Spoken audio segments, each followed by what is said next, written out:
네, 아멘. 우리 지체들 삶 가운데에서 여러 가지 우여곡절들을 만날 때 주님이 힘이 되어 주실 것을 믿습니다. 또 주님께서는 더 좋은 것을 준비해 놓으시고 형제 자매님들의 그 삶 가운데 직접 찾아오셔서 말씀하셔서 많은 것들을 깨닫게 하시려고 이런저런 우여곡절들을 다 경험하게 하시는데, 이런 하나님의 그 전능하신 손길이 우리 형제 자매님들의 심령을 늘 만지시고 위로하시고 격려하셔서 어떠한 어려운 문제나 난관이 닥칠지라도 주님을 의지하고 잘 견뎌내고 이겨낼 수 있도록 이기는 생명이신 주님이 함께해 주시길 바랍니다. 오늘 나누고자 하는 말씀 가운데 주의 기름 부음이 더 있기를 바라고, 우리 형제 자매님들 심령과 마음속에 생명의 능력이 역사되어져서 듣는 우리 형제 자매님들의 자신의 그 구원의 말씀으로 다 믿음으로 화합하는 축복된 집회가 되도록 집회 후에 주님의 은혜가 더 있기를 주의 이름으로 기도합니다. 아멘, 아멘. 자, 오늘 말씀을 이제 남은 자료, 지난번에 해드렸던 자료 남은 걸 다 마쳐야 되기 때문에 좀 빨리빨리 말씀을 끌어나가도록 하겠습니다. 6페이지 상단부부터 올 차례죠. 자, 요한복음 6장 43절로 44절. 예수께서 대답하여 이르시되 너희는 서로 수군거리지 말라. 왜 이 말씀이 나왔죠? 위에 하늘에서 내려왔다, 나 인자는 하늘에서 왔다, 이렇게 하니까 우리가 그 아버지 부모도 다 알고 있는데 무슨 소리냐 이러고 수군대니까 지금 이제 예수님이 하시는 말씀이죠. 분명히 흐름 아시겠죠? 자, 나를 보내신 아버지께서 이끌지 아니하시면 아무도 내게 올 수 없으니, 하늘로부터 왔다라는 말은 나를 보내신 아버지께로부터 왔다, 지금 그 말씀을 하시는 중이죠. 오는 그를 누구에게? 예수님께. 예수님께 아무나 오는 게 아니라 아버지께서 예수님께로 이끌어다 주셔야 되는 거예요. 이 말은 어디에서 인용하는 것 같아요? 창세기 시작에 2장, 땅의 흙으로 아담을 빚으시고 그 배필을 지어주기 위해서 아담을 깊이 잠들게 한 다음에 여자를 지어가지고 아담에게로 이끌어다 주셨죠. 거기서 이게 인용하는 말이에요. 그러니까 지금 예수님이 이 세상에 오신 것은 장가들러 왔다, 그 말이죠. 이해하셨죠? 오늘 우리 형제 자매님들 다 하나님께서 예수님에게 친히 이끌어서 중매를 해주시는 축복을 다 받으셔야 되겠어요. 신약성경 어디에 어떤 용어가 나오면은 구약성경 어디에서 어떤 의도를 가지고 인용하는 말이다. 늘 이걸 생각하셔야 돼요. 그런데 뭐 그냥 이런 가르침을 받기 전에는 성경 읽어도 이게 어디에서 무슨 의도로 인용하는지 이런 거에 대한 개념이 없죠. 그래서 이제 미리 주님의 그 인도를 받아서 주님의 것이 된 영적 산체험을 받은 선지자들을 보내서 말씀을 가르치게 하는 거예요. 그래서 아버지께서 이끌어서 그리스도의 것이 되도록 중매하는 거예요. 그렇지 않으면 예수의 것이 될 수가 없어요. 예수 그리스도를 남편으로, 나의 신랑으로 마치 영접할 수가 없는 거예요. 이런 개념을 이제 설명하기 위해서 지난 시간에 마리아가 가브리엘 천사의 전언을 들었을 때 나는 남자를 알지 못하는데 어찌 이런 일이 있겠느냐, 그 말을 하게 된 배경은 은혜를 입은 자여 평안할지어다, 이렇게 천사가 말을 하니까 그 은혜를 입었다라는 뜻을, 셈족의 개념은 어떤 거다라는 지난 시간에 주님이 말씀드렸어요. 이런 기본 개념을 아셔야 돼. 처녀 마리아에게, 헬리의 딸인 처녀 마리아에게 임했던 그런 일은 실제로는 하나님의 성령이 내게 임하여 그분의 능력으로 너를 덮어주실 것이다 라는 말씀을 한 것이단 말이야. 그게. 그러니까 이 말은 곧 아담을 깊이 잠들게 하고 그 가슴에서 갈빗대를 꺼내가지고 여자를 지었다 그랬어요. 그 여자를 다시 깊은 잠에서 깨어난 아담에게로 이끌어다 주셨죠. 그랬더니 뭐라 했어요? 아담이? 이는 내 뼈 중에 뼈요 내 살 중에 살이로다. 이제 오늘 이 말씀이 꼭 우리 형제 자매님들의 자신에게 꼭 응해야 되겠어요. 예. 그러면은 오늘 집회를 사실은 다 한 거예요. 오늘 말씀 나누고자 하는 사실은 엊그제 그 말씀 그 배경을 쭉 설명을 오래 한 거는 오늘 나누고자 하는 말씀을 설명을 해야 되니까 이걸 이해를 시키려면 기초 지식이 있어야 되잖아요. 그래서 그 긴 시간을 들여서 그 말씀을 지난 시간에 3시간 동안이나 말씀을 나눴던 거예요. 오늘 이 말씀이 꼭 우리 형제 자매님들에게 응하시기를 바라요. 아버지께서 우리 형제 자매님들을 예수의 것으로 이끌어다가 중매를 꼭 하셔서 그리스도의 것이 다 되시는 거예요. 네. 자, 그런데 아버지께서 이끌지 아니하시면 아무도 내게로 올 수가 없다. 그러면 아무도라는 건 창세기에서는 짐승들이었었죠. 많은 짐승들한테 아담이 이름을 붙여줬죠. 이름 부를 때마다 아무리 이쁘게 잘 만들어놨지만 아담이 볼 때는 자기 배필감이 아닌 거예요. 아담은 짐승하고는 살 수 없다고 말이죠. 그래서 자기 자신, 아담 자신의 형상과 모양으로 만들어진 여자하고나 결혼을 할 수가 있는 거예요. 이런 것을 일러서 구속을 받는다 그래요. 그렇게 구속을 받으면 영생이신 그리스도의 것이 되면 함께 영생할 수 있는 거예요. 이게 오늘 나누고자 하는 말씀의 전체 배경입니다. 자, 그를 내가 마지막 날에 다시 살리리라 그랬는데, 마지막 날에라는 건 아담이 깊이 잠들었다가 깨난 것처럼 우리 형제 자매님들이 육신으로는 주 안에서 죽지만 구속받은 영혼은 죽은 게 아니라 아담의 품 안에서 한 밤을 잔 거죠. 하룻밤 자고 일어났더니 부부가 된 거죠. 언제? 예. 뭔 말인지 아시겠죠? 그런 것을 일러서, 그런 과정을 일러서 하나님께 은혜를 입은 자다 이렇게 말하는 거예요. 그것을 구속사라고 그래요. 룻기에서는 당신의 옷자락으로 이 시녀를 덮어주셔서 그랬는데, 원 문자대로 그걸 직역을 하자면 보아스의 품, 팔로 안아주셔서 그런 뜻이단 말이에요. 예레미야 31장 엊그제 읽었죠?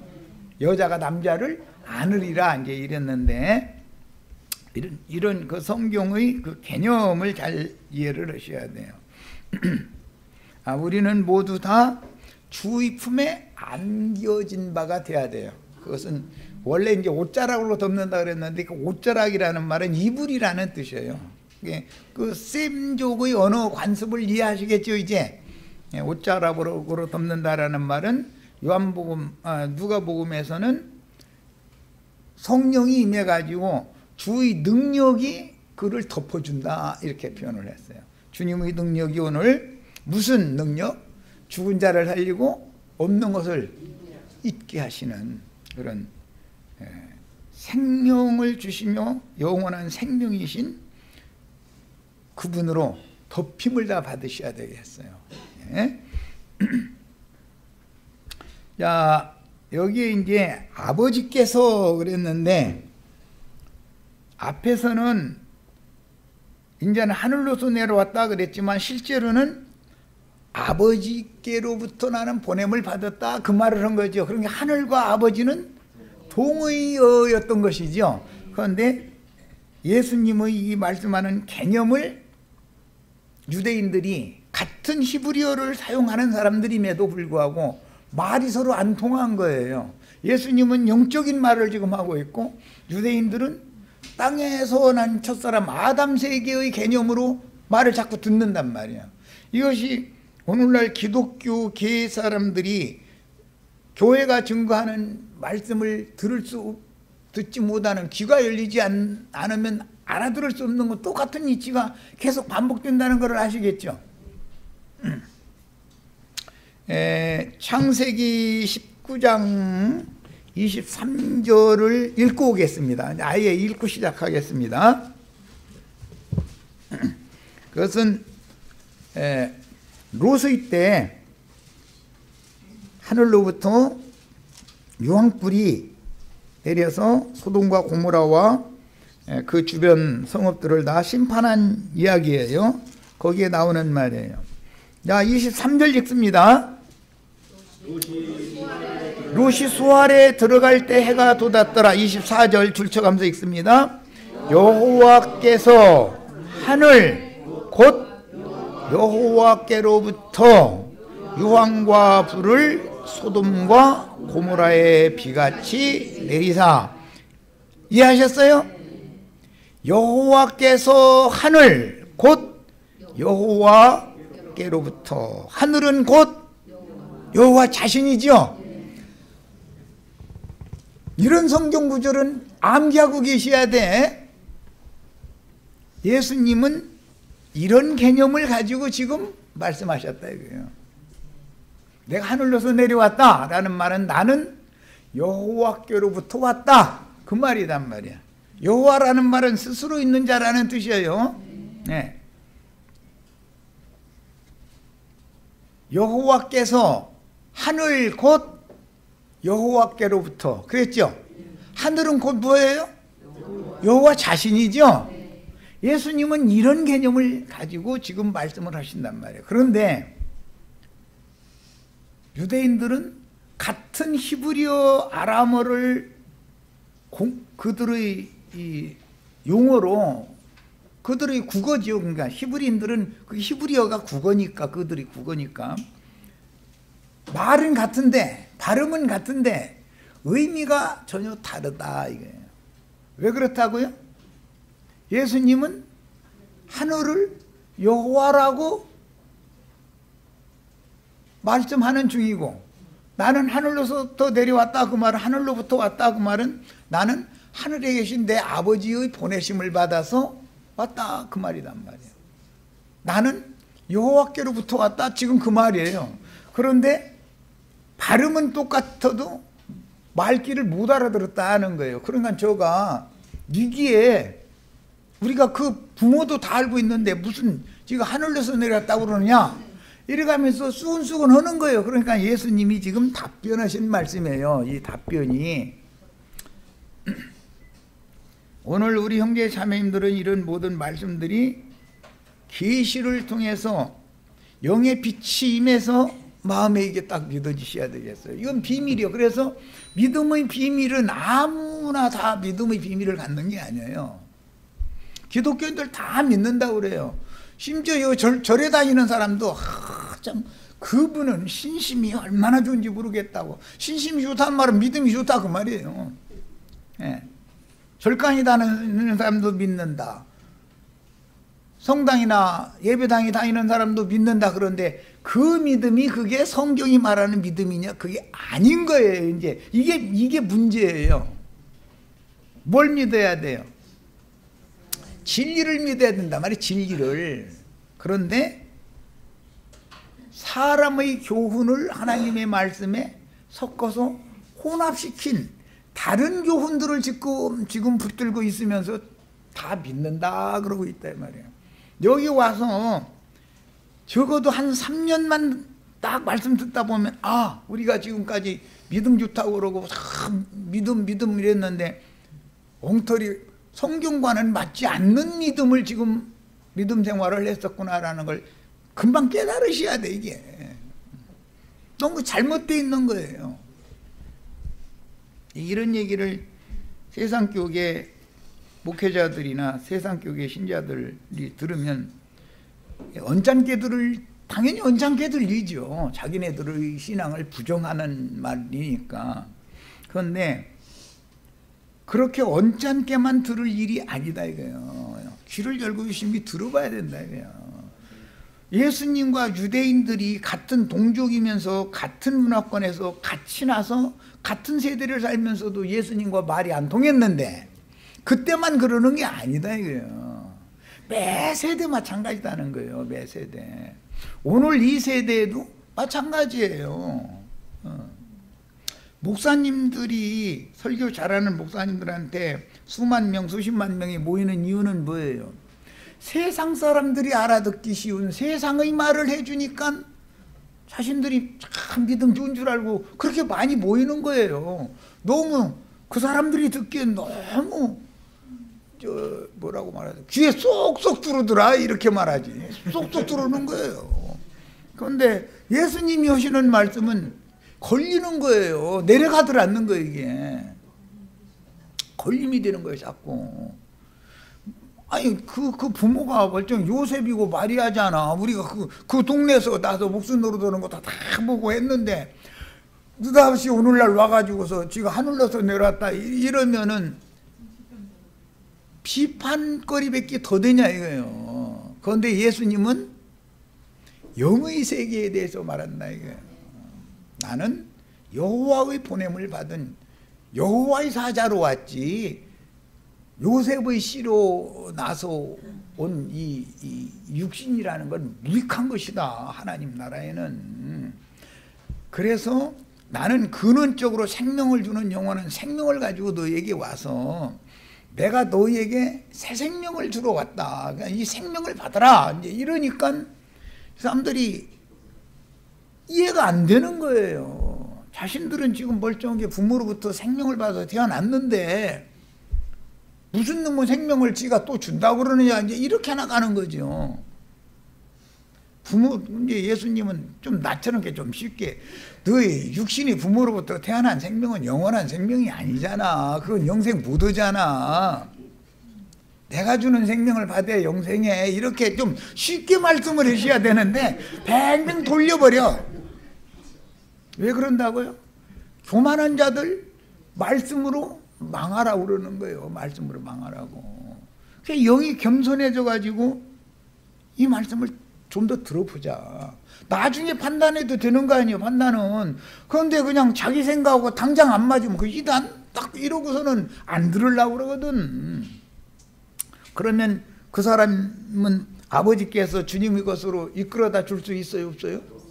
그럼 그게 안 들으려고 하는 사람은 뭐라는 뜻이에요? 짐승이라는 뜻이잖아. 짐승들 먼저 만들었잖아. 아담의 배피를 주시려고 먼저는 땅의 흙으로 짐승들을 먼저 만들어서 아담 앞으로 이렇게 선보이를 이렇게 쭉 지나가게 한 거 아니야. 그런 이름 다 붙여준 거예요. 너 호랭이, 너는 개, 너는 돼지 해가면서 쭉 그냥 지나가는 거예요. 그러면 누군가 하나 찍어야 되는데 다 지나가는 거예요. 토끼 여우까지 다 지나가 버렸어. 여우 꼬리가 아무리 이뻐도 마음에 안 드는데 어떻게 할 거야. 나랑 저건 못 산다 그러는데 생명이 달랐다 이거예요. 생명이. 그러니까 자신의 생명으로 하나님이 다시 지어준 그 여자가 지나가니까 눈이 번쩍 뜨여가지고 이는 내 뼈 중에 뼈요 살 중에 살이로다 그래가지고 살았대잖아요. 오늘 다 이런 축복이 다 임하시기를 바라요. 오늘은 또 당연히 무슨 얘기하려고 오라겠나 귀를 쫑긋이 세우고 들으셔야 돼.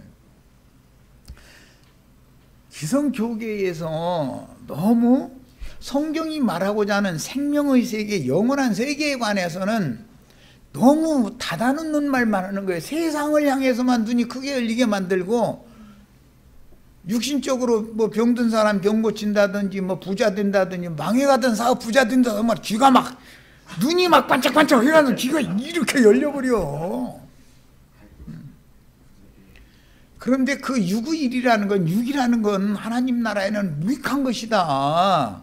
하나님 나라에서는 영이 온전케 돼야 되는 것이다. 예수님이 그 얘기를 하면은 눈만 꾸먹꾸먹 해가면서 재미없는 거 이제 그 다음부터는 예수님 무슨 말씀을 하셔도 이미 주님의 말씀에 대해서 마음이 닫혀 있는데 주님의 말씀이 들리겠어요? 배고픈 사람이 있으면 손들어. 내가 보리떡 또 축복해가지고서 부자 되게 만들어줄게. 그러면 막 이게 막 귀가 막 열리죠. 예수님 때나 그 후세대나 오늘날이나 뭐가 다르냐 이거. 신앙 세계가 똑같지. 이해하시겠죠? 오늘 우리 형제 자매님들은 정말로 하나님께서 예수의 것으로 이끌어다 주시는 축복이 다 임하시기를 바라요. 아버지께서 이끌지 아니하시면 아무도 내게 올 수 없다. 아무도 올 수 없는 자들은 다 짐승들이죠.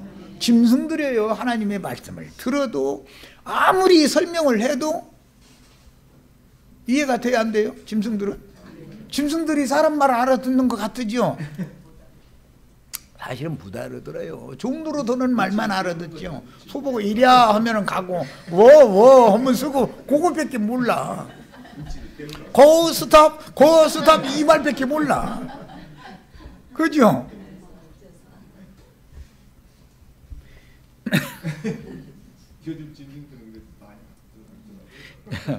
인자 예수께서 여호와의 사자로 지금 주님이 말씀하시는 바는 나는 여호와의 보냄을 받았다.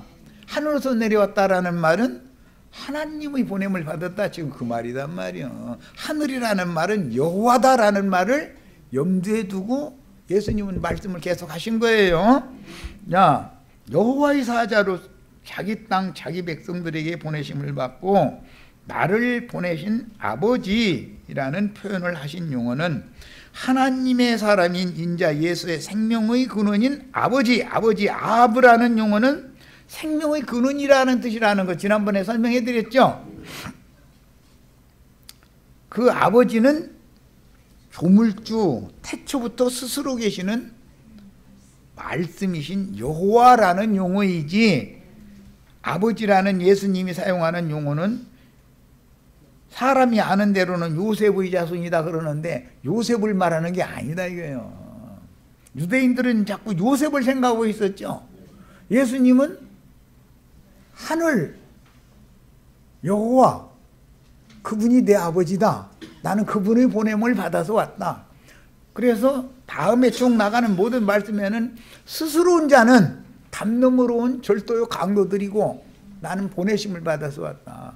그래서 나는 그분의 영광만을 위해서 이 세상을 사는 것이지, 스스로 온 자는 자기 영광을 위해서 사람들을 불러 모아다 놓고 자기 영광을 위해서 설교하죠.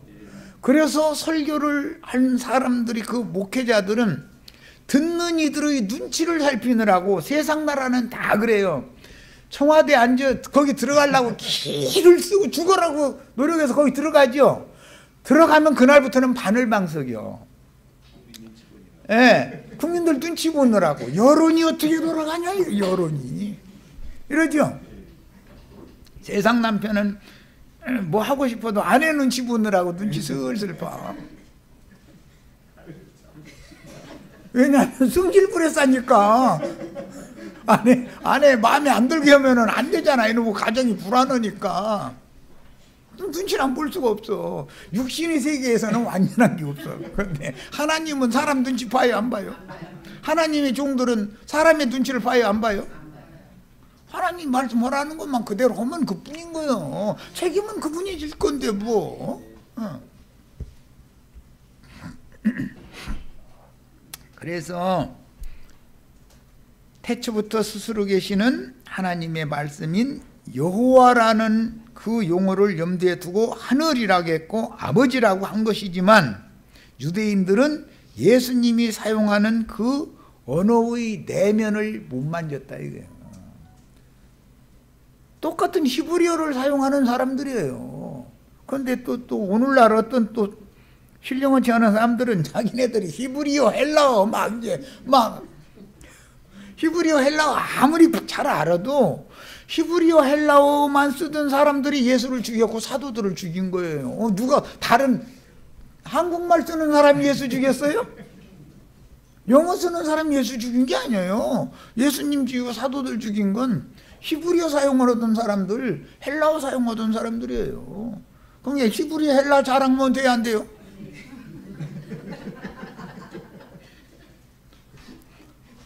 예수님은 한국말 알아들어요, 못 알아들어요?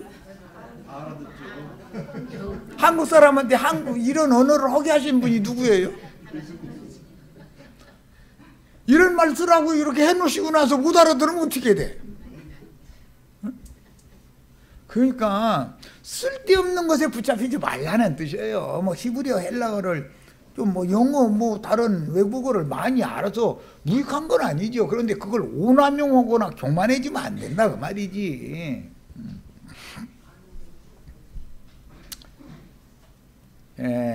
유대인들은 예수의 말씀 증거를 흑사람인 자연인들의 관점으로 들었고, 자연인들은 다 하나님 보시기에는 뭐예요?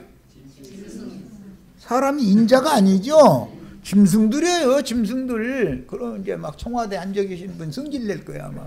그분 저 바다에서 올라온 짐승이야. 막 수십만 명 막 모이는 광대산 설교하는 그건 땅에서 올라온 짐승이야. 이렇게 얘기하면은 그분들이 이해도 못할 뿐 아니라 사람을 뭘로 알고 그러느냐고, 사람의 자존심을 짓밟아도 이분수가 있지, 이렇게 나온다 이거예요. 자존심이 솔직히 밥 먹여줍니까? 자존심이 영생 주는 건 아니잖아요. 자존심을 뭉개고 나서라도 새 생명을 얻는 것이 더 중요한 문제지.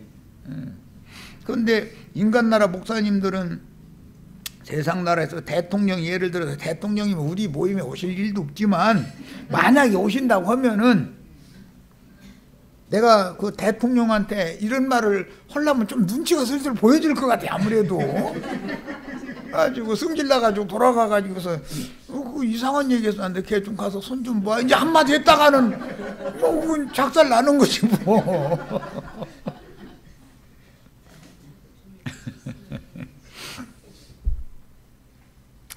하나님이 종이면 사람 눈치 보면 안 되죠.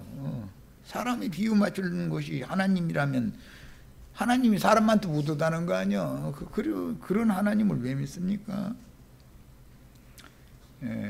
모든 것을 합리적으로, 이 성경 말씀보다 더 합리적이고 완전한 말씀은 없는 거예요.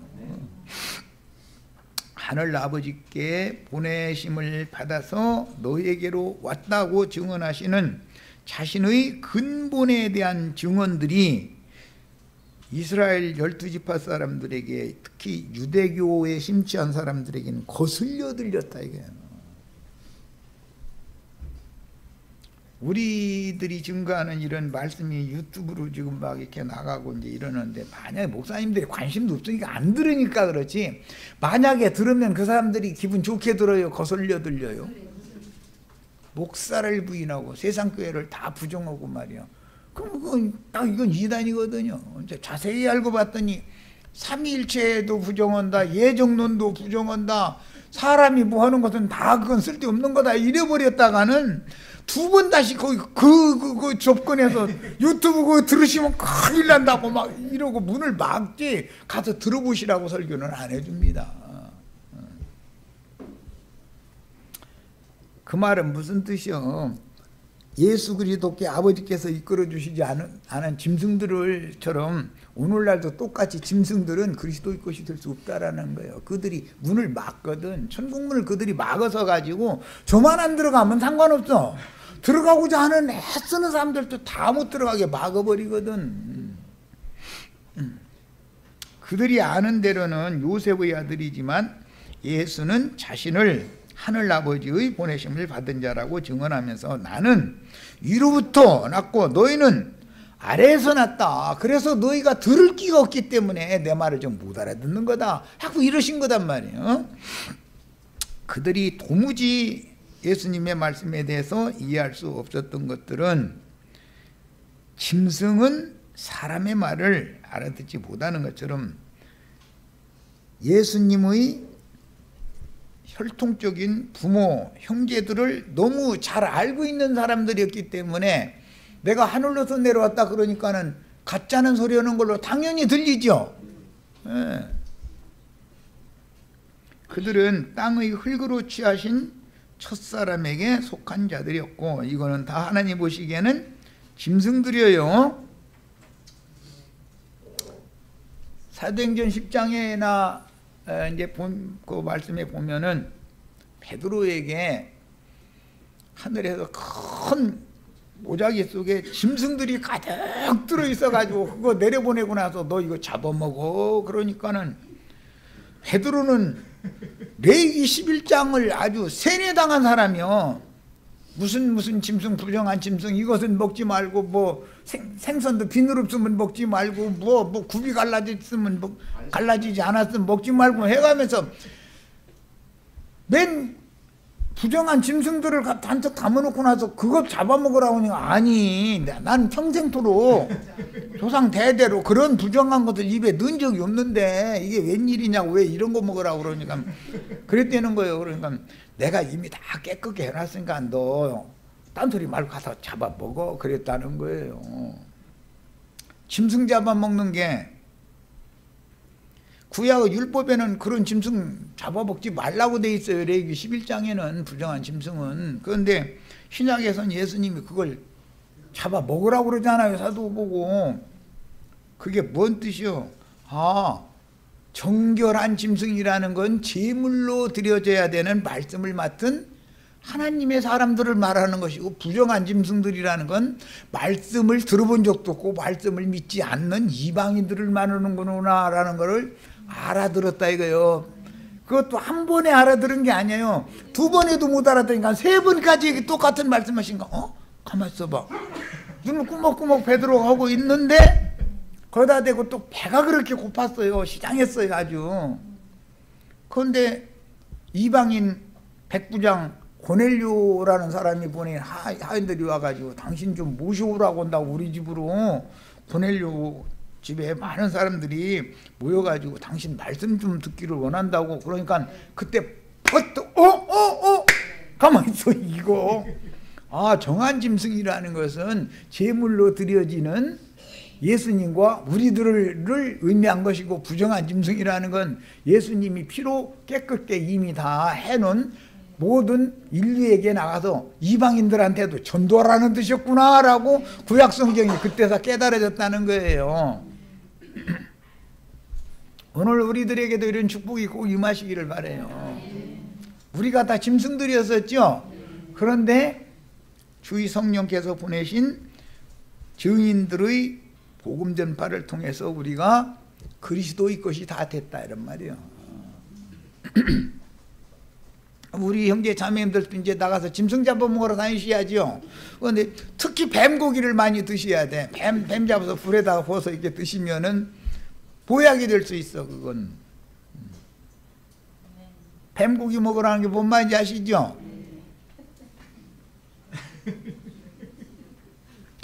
잡아서 끈으로 그 목만 올려가지고 여기다 데려다 앉혀놓으시면 여기 불고기해서 이제 또 나눠 드릴 거니까 여기 오시면 다 잘 되는 수가 있어.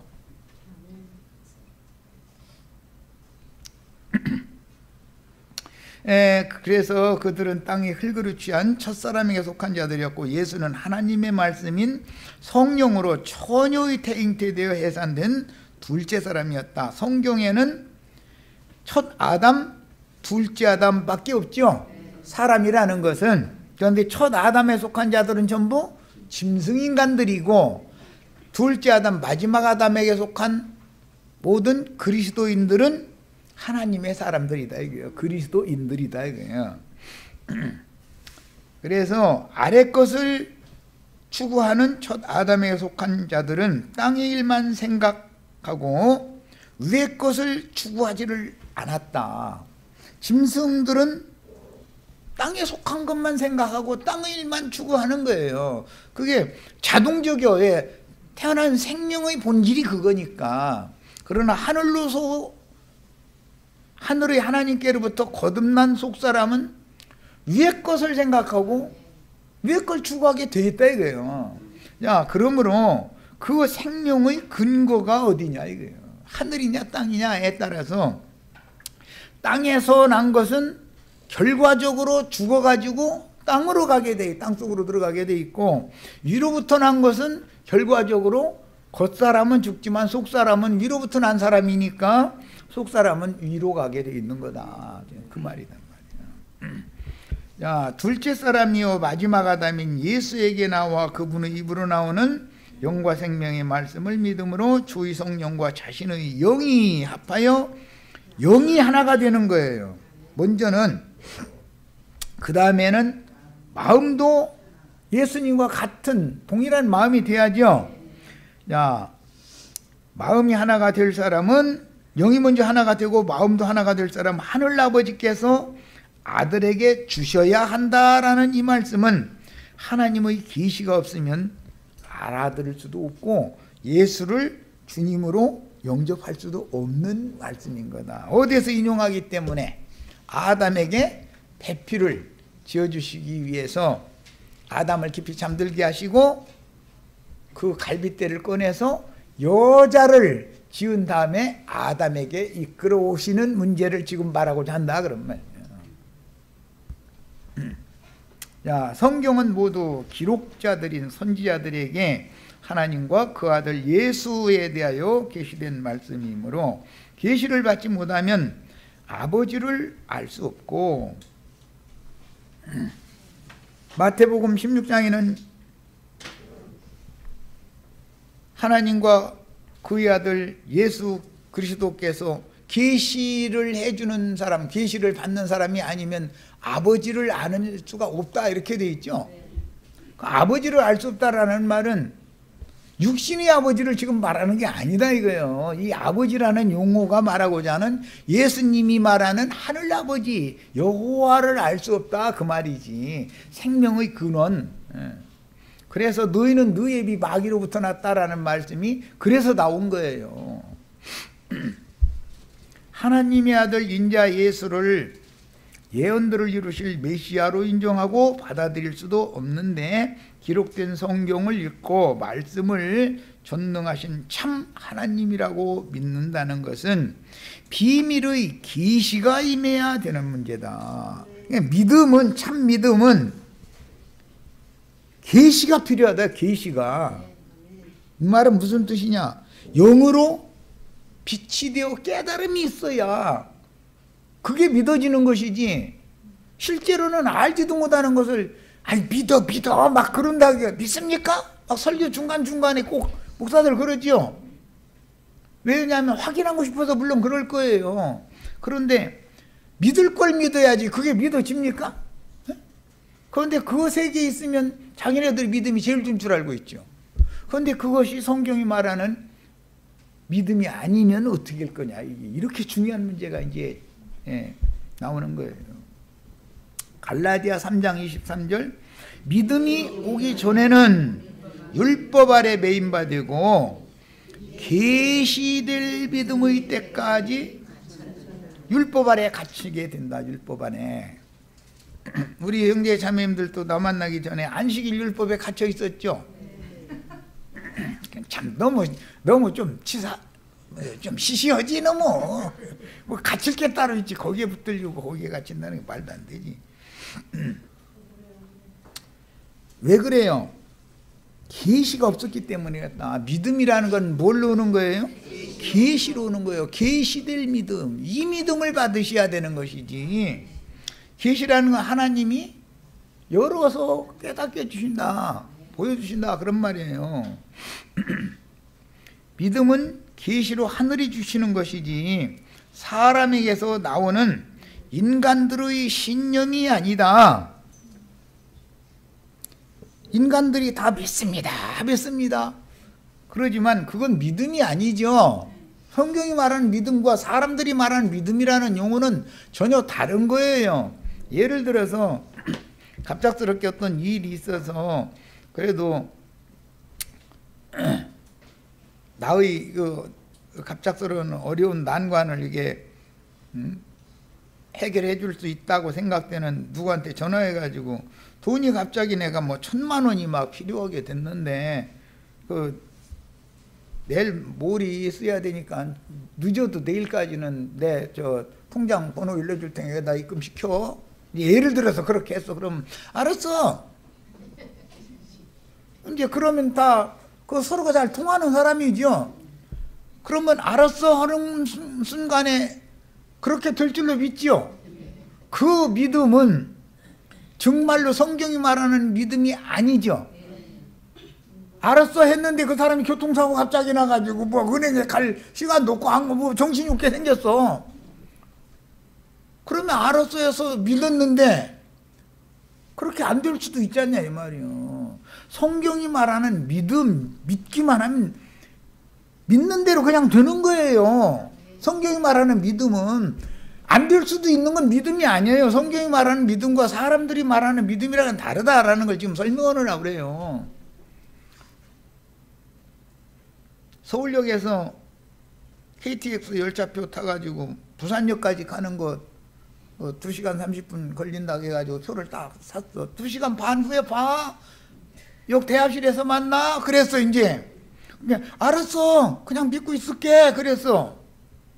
그랬는데 KTX가 뭐 고장이 나가지고 중간에 대구역이나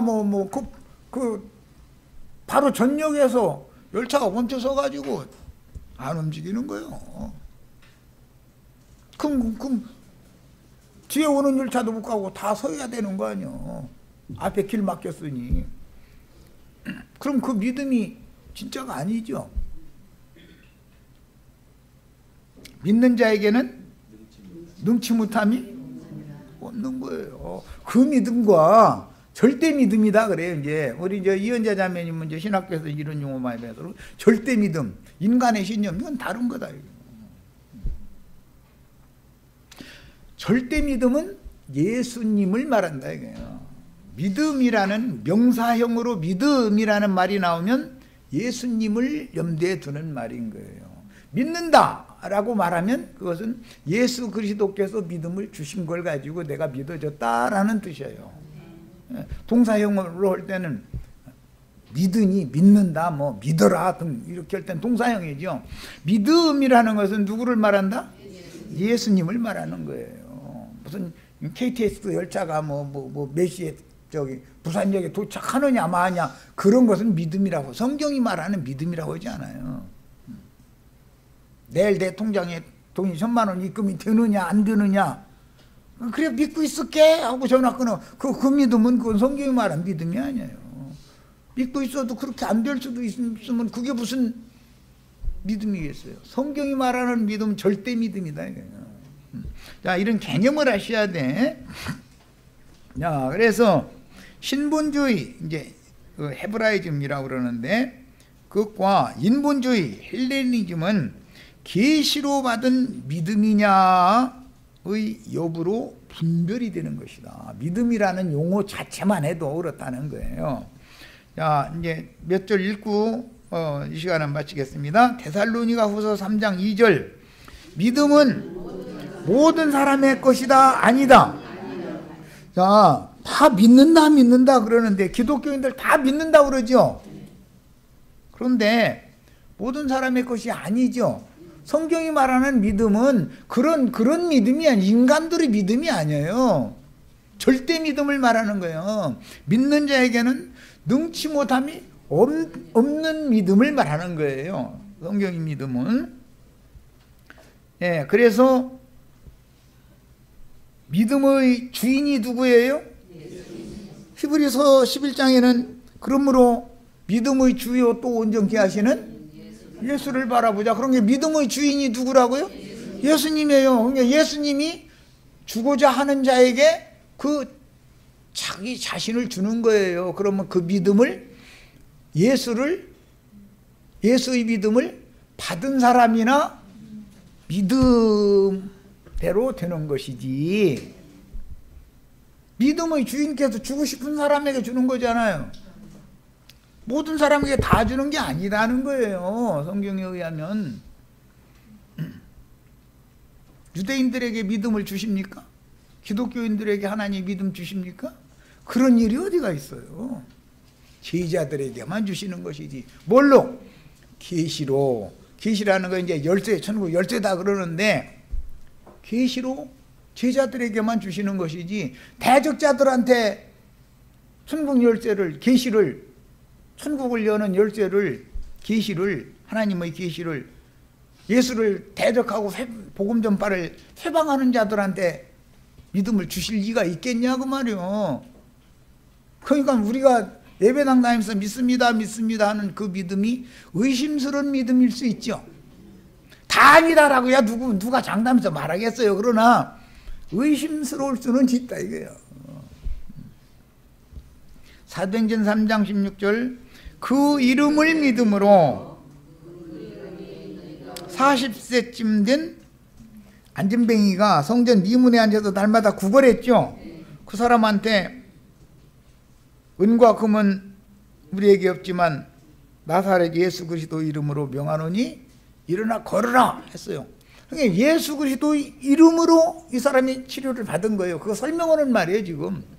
그 이름을 믿음으로 그 이름이 너희가 보고 아는 이 사람을 성하게 하였나니 예수로 말미암아 난 믿음이.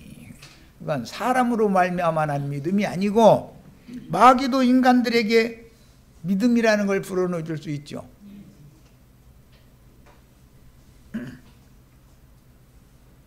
너희 모든 사람 앞에서 이같이 완전히 낫게 하였느니라. 누구로부터 난 믿음?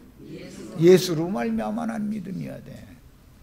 디모데전서 1장 14절 우리 주의 은혜가 그리스도 예수 안에 있는 믿음과 그리스도 예수 안에 있는 믿음이어야 되는 거예요. 디모데전서 3장 15절 또 어려서부터 성경을 알았나니 성경은 등이노로 하여금 그리스도 예수 안에 있는 믿음으로 말미암아 구원에 이르는 지혜가 있게 하느니라. 무슨 믿음으로 구원받아요? 그리스도 예수 안에 있는 믿음으로나 구원을 받는 거예요. 이 생에서 계시로 믿어진 예수 그리스도의 믿음은 받는 자의 것이지 그분 안에 있는 진실한 믿음은 모든 자의 것이 아닌 것이다.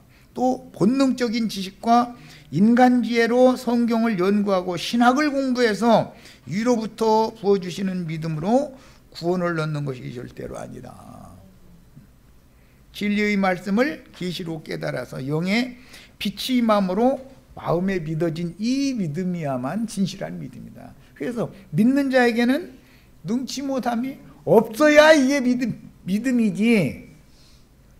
할머니가 태가 치료받아가지고 아들을 낳을 수 있는 믿음은 아브라함과 사라가 처음에는 그 믿음으로 믿었던 게 아니죠. 나중에 하나님이 믿음을 부어주시는 말씀을 했다 또 했다 이거예요. 명년 이만 때 네 아내 사라가 아들을 낳을 거다. 그때 내가 다시 올 거다 그랬단 말이야. 창세기 보면 이렇게 됐죠. 그러니까 사라가 아들을 낳아서 아들이 아브람 집에 오는 것이 여호와가 다시 오는 거지요. 흔히 말하는 재림이지요. 예수는 죽었는데 성령이 오실 것에 대한 예언이 이미 기록 이렇게 돼 있는 거다 이게요.